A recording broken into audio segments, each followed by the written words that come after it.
உலகெங்கிலும் வாழ்ந்து கொண்டிருக்கும் கடவுளருள் டிவி நேயர்களுக்கு டாக்டர் சைதை ராஜாவின் அன்பான வணக்கங்கள். நாம் இப்பொழுது இந்த எபிசோடில் ராகு கேது பயிற்சி பலன்களை பற்றி ஒவ்வொரு ராசிக்கும் கிரகங்கள் எப்பேற்பட்ட பலனை வழங்கப் போகிறது என்பதை பார்க்கலாம் வாங்க. இப்பொழுது நாம் ராகு கேதுக்களை பற்றி நம்ம பேச போகிறோம். ராகு கேதுக்கள் சாயா கிரகங்கள் அப்படின்னு சொல்லக்கூடிய ஒரு நிலை. அதாவது மொத்தம் 9 பிளானட்டில் இந்த 7 பிளானட்டை நேர்கதியில் பயணம் செல்கிறது. இந்த 2 ராகுவும் கேதுவும் ஆன்டி கிளாக்வைஸில் தான் பயணம், அதாவது வக்ர நிலையில் பயணம் செய்து பலனை தருகிறது. எல்லா கிரகங்களை விட இந்த ராகு கேதுக்கு ரொம்ப வலிமை அதிகங்க. சூரியன் இருக்கிறதுலையே சனி, சூரியன், குரு இதெல்லாம் இதைத்தான் பெரிய கிரகங்கள், ஆண்டு கிரகங்கள். இந்த ஆண்டு கிரகங்கள் இந்த சனி பார்த்திங்கன்னா சனியை காட்டிலும், அப்புறம் மாத கிரகங்களான சூரியன் அதை காட்டிலும் வலிமை. எல்லாம் ராகு கேது நிகழும் பொழுது தோஷம் ஏற்பட்டு விடுகிறது. இப்போ ராகு கேது சர்ப்பதோஷத்தை ஏற்படுத்துகிறது. ஒருவருக்கு ராகு கேது பிடியில் இருந்து விட்டால் ஐயோ சர்ப்பதோஷம் அப்படின்றாங்க. அதுவும் குறிப்பாக லக்னத்தில் ராகுவோ ராசியில் ராகுவோ இல்லை இருந்தால் 7ஆம் இடத்துக்கு கேது போயிடுவார். அப்போது 2ஆம் இடத்துலையும் ராகு இருக்குதுன்னு சொன்னால் அப்போ 8ஆம் இடத்துக்கு போயிடுவார். இப்படி இருக்கும் பொழுது உங்களுக்கு பார்த்தீங்கன்னு சொன்னால் ராகு கேது தோஷம் என்பது மிகவும் பிரச்சனைக்குரிய ஒரு நிலையாக இருக்கிறது. இந்த 32 வயசு வரைக்கும் பார்த்தீங்கன்னு சொன்னால் இந்த ராகு கேதுக்கள் பிடியில் எல்லா கிரகங்களும் இருந்துச்சின்னு சொன்னால் பிறப்பு ஜாதகத்தில் அப்போ அவங்கள பெருசாக ஃபங்க்ஷன் பண்ண விடாது. 32 வயசு வரைக்கும் அவங்களுக்கு காலசர்ப்ப தோஷம். என்ன தான் யோகமான திசை நடந்தாலும் அது பெருசாக ஒர்க் அவுட் ஆகாது. அந்த 32 வயசுக்கு மேலே தான் அவர் பேரை சொன்னீங்கன்னாவே அவருக்கு படிப்படியாக அவருக்கு வளர்ச்சி கிடைக்கும், அவருக்கு படிப்படியாக எல்லாமே கிடைக்கக்கூடிய நிலை. 32 வயசுக்கு மேலே தான் அது காலசர்ப்ப தோஷம் என்பது காலசர்ப்ப யோகமாக மாறுகிறது. இப்போ இந்த ராகு கேதுக்களுக்கு அவ்வளவு ஒரு வலிமை. ஏன்னா சந்திர கிரகணம், சூரிய கிரகணம் இப்போ ஏற்பட்டுருது இல்லையா? அப்போ கிரகணத்தில் பிறந்து நிலை இருக்கும் பொழுது இன்னும் பிரச்சனைகள் அதிகம். அப்படி பார்த்தீங்க அப்படின்னு சொன்னால் இந்த எல்லா கிரகத்தை விட இந்த ராகு கேதுக்கள் சூட்சமமான கிரகங்கள், சாயா கிரகங்கள். அதனுடைய பலனை சொல்கிறதுங்கிறது, அதாவது நிழல் கிரகங்கள் இல்லை. எத்தனைக்கு நம்ம சரியாக பலனை சொன்னாலும் அது பலன் மிஸ் ஆகிடும். அந்த அளவுக்கு இந்த ராகு கேதுனுடைய வலிமை ரொம்ப அதிகமானது அப்படின்னு சொல்கிறோம். அது பார்வை 3, 11 பார்வை உடையது. 3ஆம் இடம் தான் இருக்கும் இடத்துலேருந்து 3ஆம் இடம் 11ஆம் இடத்தை பார்க்குது ராகு கேதுக்கள். அதுவும் ராகுவாவது பிரம்மாண்ட நாயகன்னு பேர். ராகுக்கு பிரச்சனையான இடம் அப்படின்னு சில இடங்கள் இருக்குது ராகு கேதுக்களுக்கு. அது வலிமையான இடம் அப்படின்னு பார்த்திங்கன்னா ஒரு ஜாதகத்தில் 3, 6, 11 ஆகிய இடங்களுக்கு வரும்பொழுது ராகு கேதுக்கள் அருமையான பலனை கொடுக்கும். ஒரு பிறப்பு ஜாதகத்தில் 3, 6, 11 ராகு கேதுக்கள் அமைந்து விட்டால் அது யோகமான ஜாதகம் அப்படின்னு சொல்லலாம். அதுவே அதை மற்ற இடத்துகளில் இருக்கும் பொழுது ராகு கேதுக்களுடைய நிலை ரொம்ப மோசமான ஒரு நிலை. இன்னும் ஒரு படி மேலே போய் சொல்லணும்னு பார்த்தா ராகு கேதுக்களுக்கு சொந்த வீடுகள் கிடையாது. எந்த வீட்டில் உட்காந்துருக்காங்களோ அந்த வீட்டினுடைய வேலையை தான் ஒரு ஏஜென்சி மாதிரி ஒரு வேலையை செய்யக்கூடிய நிலை. இப்போ உதாரணமாக இப்போ ராகு எங்கே அமர்றார் அப்படின்னு பார்த்தீங்கன்னு சொன்னால் அமர்ந்த வீட்டு கிரகம் உச்சமடைகிறார் அப்படின்னு பார்த்தீங்கன்னா, இல்லை ஆட்சி பெறுகிறார் என்று சொன்னால் அப்போ ராகு கேது வலிமை அதிகமாகிறது,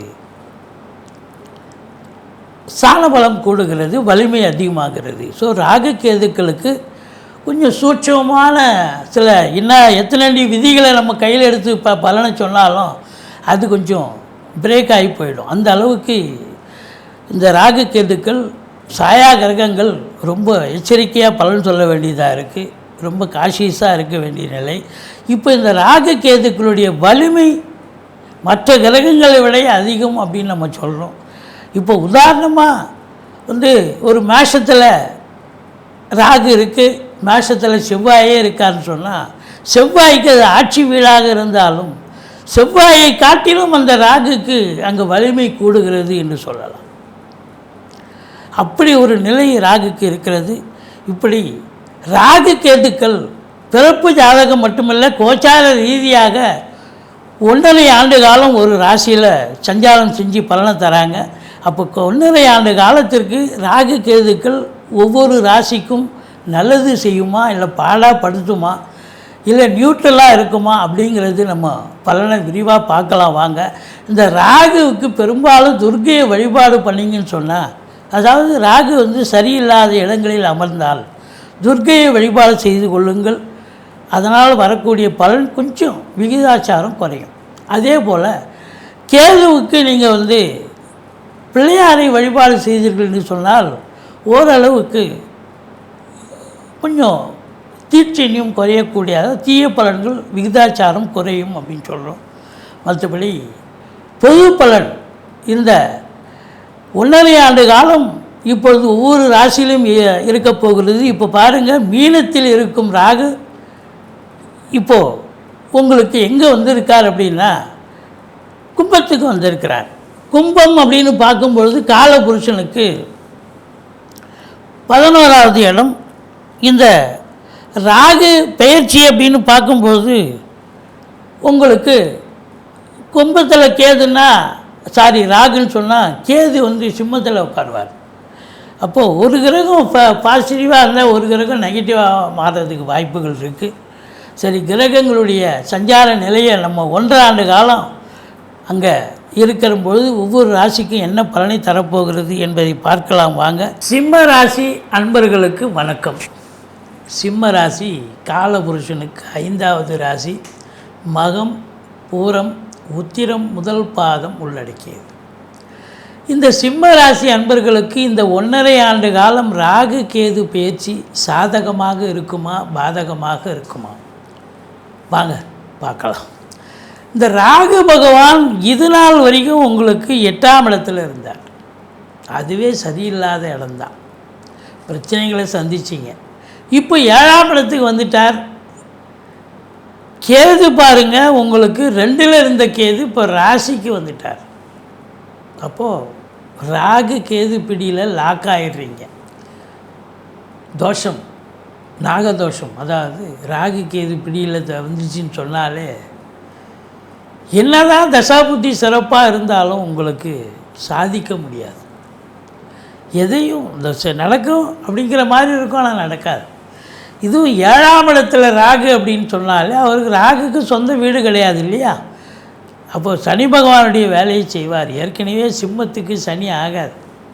இப்போ 7ஆம் இடத்துல ராகு இருக்குதுன்னு சொன்னால் அப்போ ராகு பிரம்மாண்ட நாயகன், பிரச்சனைகளை ஏற்படுத்துவார். சமூகத்தில் கொஞ்சம் எச்சரிக்கையாக இருந்துக்கணும், பார்த்து பேசணும். இது வரைக்கும் உங்களை பார்த்து நீங்கள் எல்லாத்துலேயும் நம்பர் 1 இருக்கக்கூடியவர்கள் இனி உங்களுக்கு நேரம் சரியில்லை. ஏன்னா அஷ்டமத்து சனி வேறு.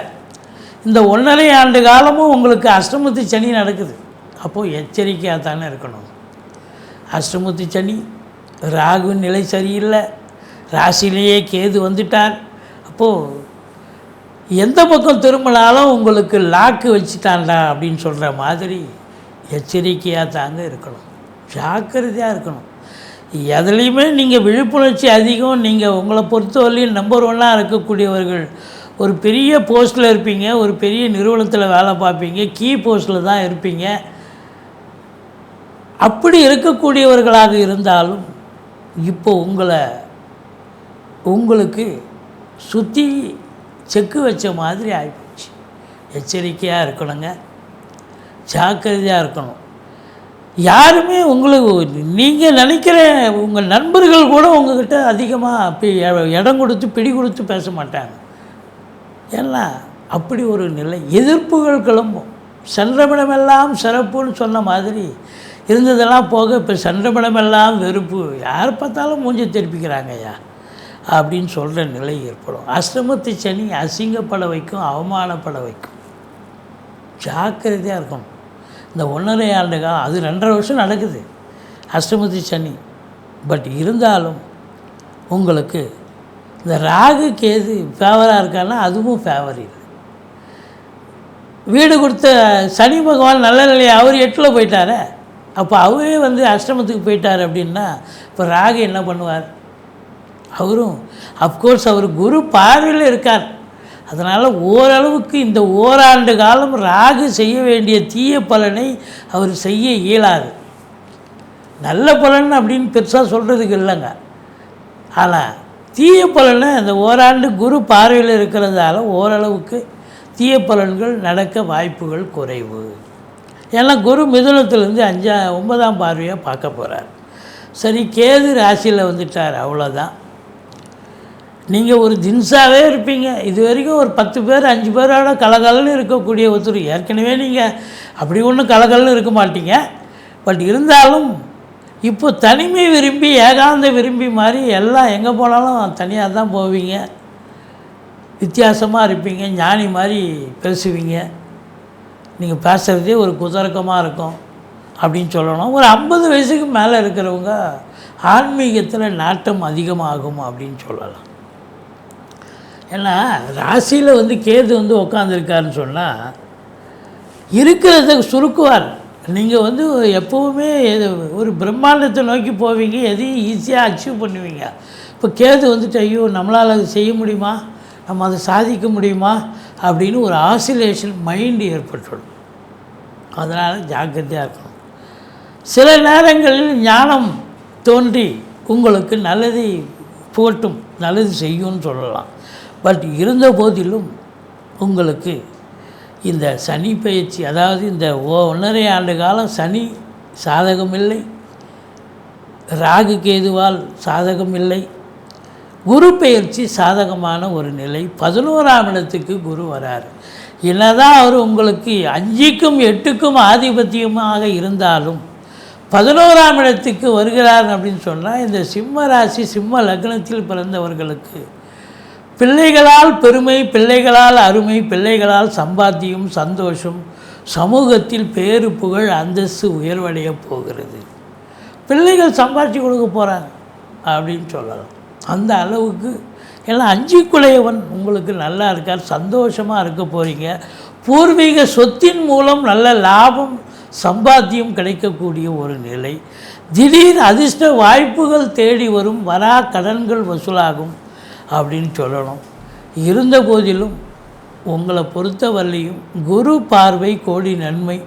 குரு பொறுத்தவரையும் தைரிய வீரிய ஸ்தானத்தை பார்த்து உங்கள் தைரியத்தை அவர் தக்க வைப்பார் அப்படின்னு சொல்லலாம். உங்களை பொறுத்தவரையும் 11ஆம் இடம் என்பது ஒரு நல்ல அருமையான இடம். அப்போ 11ஆம் இடத்துக்கு குரு வருகிறார் என்று சொன்னால் பணம், புகழ், பதவி இதெல்லாம் சிறப்பாகவே அமையும், சிறப்பாகவே கிடைக்கும். ஆனால் இந்த ராகு கேது சனி பகவானால் உங்களுக்கு நிறைய இடர்பாடுகள் இன்னல்கள் வந்து உங்கள் முகத்தில் ஒரு தெளிவு, ஒரு மகிழ்ச்சியை பார்க்க முடியாது. பொருளாதாரத்தில் நீங்கள் அதிக சுபீட்சத்தை பார்த்தாலும், குடும்பத்தில் ஒரு நிம்மதி சந்தோஷத்தை பார்த்தாலும் கூட உங்களுக்கு இந்த சனி பகவான் பார்வை அப்படின்னு பார்க்கும் பொழுது உங்களுக்கு குடும்பஸ்தானத்தை பார்க்குறார். அப்போது பண வரவு மிதமிஞ்சி இருந்தாலும் 11ஆம் இடத்துல குரு இருந்தால் அப்போ ஏகப்பட்ட வருமானம் இருக்கும், சம்பாத்தியம் இருக்கும், பொருளாதார மேன்மை இருக்கும். இருந்தாலும் 2ஆம் இடத்தை இந்த காலங்கள், இந்த 1.5 ஆண்டு காலம் சனி பார்க்க போகிறார். அதனால் ரொம்ப விழிப்புணர்ச்சியாக இருங்க. கொடுக்கல் வாங்கல் செய்ய வேண்டாம், பார்த்து பேசணும், குடும்பத்தில் கொஞ்சம் எச்சரிக்கையாக இருக்கணும் அப்படின்னு சொல்லணும். அதே நேரத்தில் உங்களை பொறுத்தவரையிலையும் 9ஆம் இடத்தையும் சனி பார்க்குறார். அதனால் தந்தைக்கும் உங்களுக்கும் இடர்பாடுகள் இன்னல்கள் வரலாம், எச்சரிக்கை தேவை. மற்றபடி இந்த சிம்ம ராசியில் பிறந்த அன்பர்களுக்கு இந்த ராகு கேது பயிற்சி நிச்சயமாக ஒரு சாதகமாக என்று சொன்னால் இல்லை என்று தான் சொல்ல வேண்டும். இருந்த போதிலும் இந்த குரு பகவான் உங்களை காம்பன்சேட் பண்ணி, அது காம்பன்சேஷன், அதாவது அவர் ஓரளவுக்கு தக்க வைத்து உங்களுக்கு எல்லா நிலைகளிலும் உங்களுக்கு உயர்வடைய செய்யக்கூடிய நிலையை தருவார். நீங்கள் பிள்ளையாரை வழிபாடு செய்யுங்கள், விஷ்ணு துர்க்கையை போற்றுங்கள், சனீஸ்வர பகவானை, ஏன்னா அஷ்டமத்து சனி, சனீஸ்வர பகவானை வழிபாடு செய்து கொள்ளுங்கள். மற்றபடி இந்த ராகு கேது பயிற்சியால் இந்த சிம்ம ராசி அன்பர்களுக்கு எச்சரிக்கையான ஒரு காலகட்டமே இந்த 1.5 ஆண்டு காலம். நன்றி, வாழ்க வளமுடன். கடவுள் அருள் டிவியை பார்த்தமைக்க நன்றிகள். மேலும் இது போன்ற தகவல்களை தெரிந்து கொள்ள கடவுள் அருள் டிவியை சப்ஸ்கிரைப் செய்யுங்கள். மறக்காமல் பெல் ஐக்கானை கிளிக் செய்யுங்கள்.